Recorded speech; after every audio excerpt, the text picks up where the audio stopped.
الله ربي والإسلام ديني ومحمدا رسول الله. Assalamualaikum warahmatullahi wabarakatuh. Apa kabar sahabat beriman? Sahabat beriman, salah satu mukjizat Nabi yang dikenal kisahnya adalah mukjizat Nabi Musa yang dapat membelah Laut Merah. Dikisahkan, Nabi Musa membelah Laut Merah saat dihadang Laut Merah atau mundur bakal dihabisi serdadu Fir'aun. Lalu Tuhan memberi mukjizat kepada Nabi Musa, yakni membelah lautan. Sehingga Musa dan pengikutnya melarikan diri, sedangkan tentara Fir'aun tenggelam di lautan ketika akan mengejar Nabi Musa, sebagaimana di dalam Al-Quran diceritakan. Dan sesungguhnya kamu wahyukan kepada Musa, pergilah kamu dengan hamba-hambaku, Bani Israel, di malam hari, maka buatlah untuk mereka jalan yang kering di lautan itu. Kamu tidak perlu khawatir akan tersusul, dan tidak perlu takut akan tenggelam. Quran Surat Toha ayat 77 hingga 78. Meski demikian, tak sedikit juga yang meragukan kejadian ini.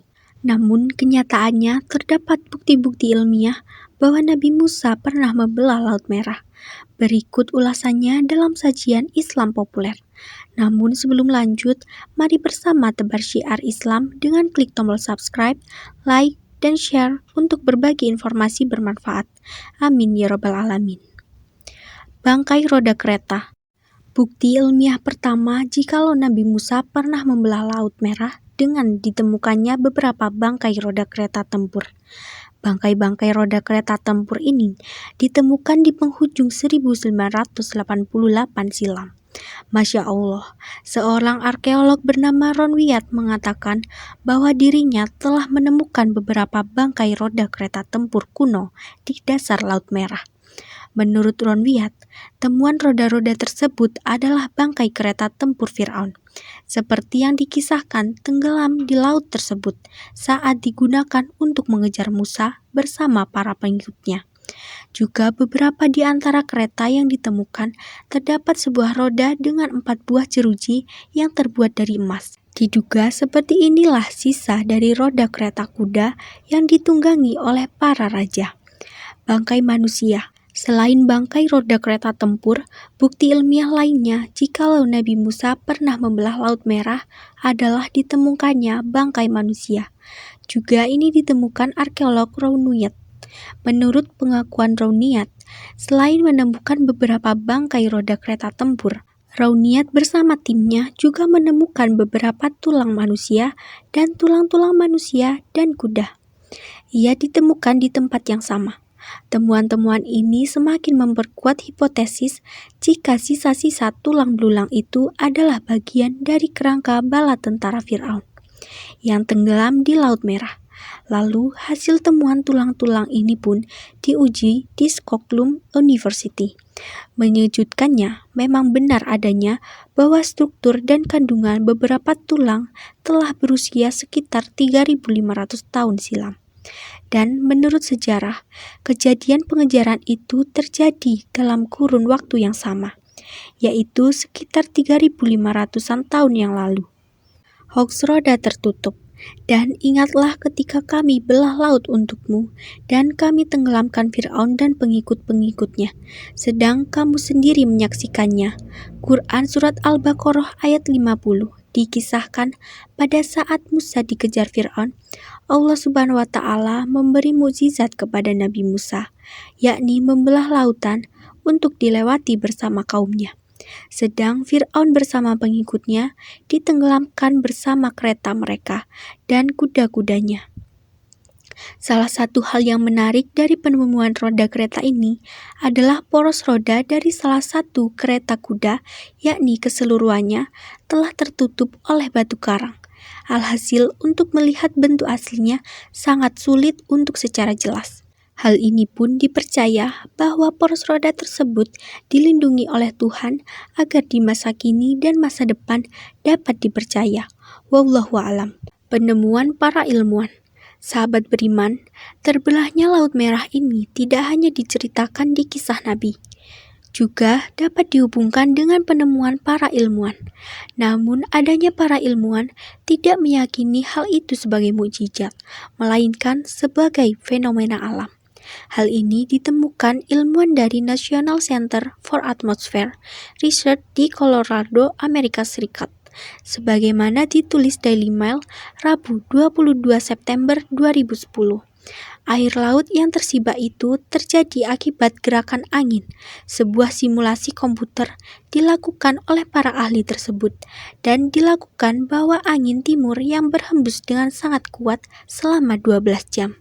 Dalam semalam bisa menyibak air laut, menciptakan sebuah jalan tanah sebagaimana digambarkan film Exodus. Namun, para ilmuwan itu meyakini bahwa lokasi kejadian bukan di Laut Merah, tetapi di lokasi dekatnya di delta Sungai Nil, di mana sebuah sungai kuno menyatu dengan laguna sesuai hukum fisika. Selain penjelasan penemuan para ilmuwan sebelumnya, fenomena terbelahnya laut ini juga masuk akal sesuai hukum fisika. Ketua tim peneliti Cardeos dari Colorado mengatakan bahwa deskripsi membelahnya lautan memang masuk akal dalam hukum fisika. Lautan terbelah dapat dipahami melalui dinamika fluida, yaitu air yang digerakkan dengan angin melalui cara sesuai hukum fisika, yakni menciptakan jalan aman dengan dinding air di dua sisi. Seperti kisah Nabi Musa, air tersebut kemudian runtuh dan menenggelamkan jalan itu. Dalam kisahnya diceritakan jalan yang akan dilalui Fir'aun dan kaumnya. Masya Allah, sungguh hebat kebesaran Allah Subhanahu wa Ta'ala, ya sahabat beriman. Bentuk tanah berbeda. Ditemukan para ilmuwan itu bahwa angin timur dengan kecepatan 63 meter per jam yang bertiup dalam waktu 12 jam, baik di danau maupun ailan air. Proses inilah yang menghasilkan jalan tanah berlumpur sepanjang 2 mil atau lebar 3 mil selama 4 jam. Di saat kecepatan angin melemah, lalu air akan kembali ke posisi awal, seperti fenomena pasang surut.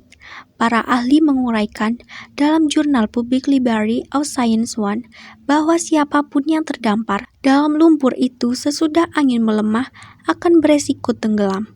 Sedang dalam sumber lain dikatakan kawasan selatan Laut Mediterania yang diduga menjadi tempat penyeberangan itu memaparkan bentuk tanah yang berbeda. Bentuk ini diduga karena isu mengenai lautan yang terbelah. Pemaparan tersebut membutuhkan bentuk tapal kuda, sungai Nil dan laguna dangkal di sepanjang garis pantai. Perhitungan matematis.